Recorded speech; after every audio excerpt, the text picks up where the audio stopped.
शेतकऱ्यांनो, तुमच्याकडे 15 एकर जमीन असली आणि तिला एनए केलं की तुम्हाला 100 कोटीचं कर्ज देते कॅनरा बँक. पण अट एकच आहे, आमदार असलं पाहिजे. शेवटपर्यंत व्हिडिओ बघायचा आता, कारण 100 कोटीचा घोटाळा केलाय कॅनरा बँकेने.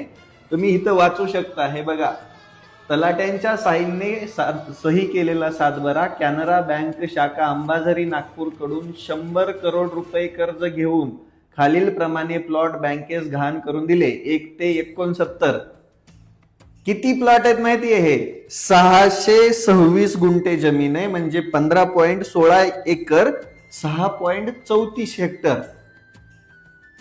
100 कोटीचं कर्ज. आणि हे कुणी घेतलंय माहिती का? महाराष्ट्र राज्याचे लाडके मुख्यमंत्री, ज्यांना फक्त विकासाचंच पडलंय, त्यांचा वरदस्त असलेले माजी मंत्री आणि आता सध्या आमदार असलेले परिणय फुके साहेब. 100 कोटीचं कर्ज आहे, बघताय. आणि हे सगळ्या डॉक्युमेंट आहेत माझ्याकडे, सगळ्या जमिनीच्या जुन्या खरेद्या सगळ्या डॉक्युमेंट आहेत. मला फक्त एकच प्रश्न पडलाय, सामान्य शेतकरी जेव्हा बँकेकडे कर्ज मागायला जातो तेव्हा त्याच्या हातामध्ये बँक धतुरा देते, पण हे आमदार महोदय बँकेकडे गेले आणि हे बघा, हा जुना सातबारा आहे. इथं किती 6.34 हेक्टर जमीन आहे, ती बिजीर आहेत.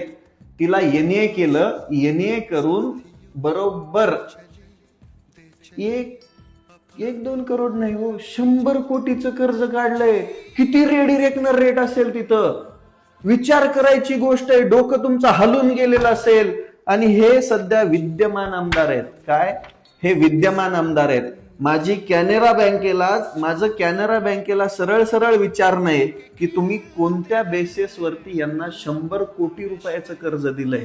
सरळ लिहिलंय हो, 100 करोड रुपयाचं कर्ज.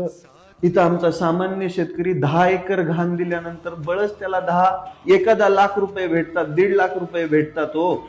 आणि ह्यांच्या 15 एकर मध्ये जर 100 कोटी रुपयाचं कर्ज भेटत असेल तर विचार करायची गोष्ट आहे. हे क्षेत्र आहे गाव रनाळा, तालुका कामठी, जिल्हा नागपूर. याच्यामध्ये रनाळ्याचे सरपंच पण सामील आहेत, याच्यामध्ये बरीच लोक सामील आहेत, याच्यामध्ये खूप मोठी लॉबी सामील आहे. माझी महाराष्ट्राचे मुख्यमंत्री देवेंद्र फडणवीस साहेबांना विनंती आहे, आता तरी यांच्या मागे ईडी लावा. का सत्ताधारी आहेत म्हणून तुम्ही यांना पण क्लीन चिट देणार आहात? विचार करायची गोष्ट आहे. याची निष्पक्ष चौकशी झाली पाहिजे. 100 करोड रुपयाचं कर्ज 15 एकर जमिनीवर घेत असेल तर म्हणजे पागल व्हायचं काम आहे. हा आकडा सुद्धा माणूस वाचू शकत नाही. शेतकऱ्यांना तुम्हाला कधी भेटणार 100 कोटीचं कर्ज? तुम्ही पण आमदार व्हा आणि 100 कोटीचं कर्ज घ्या.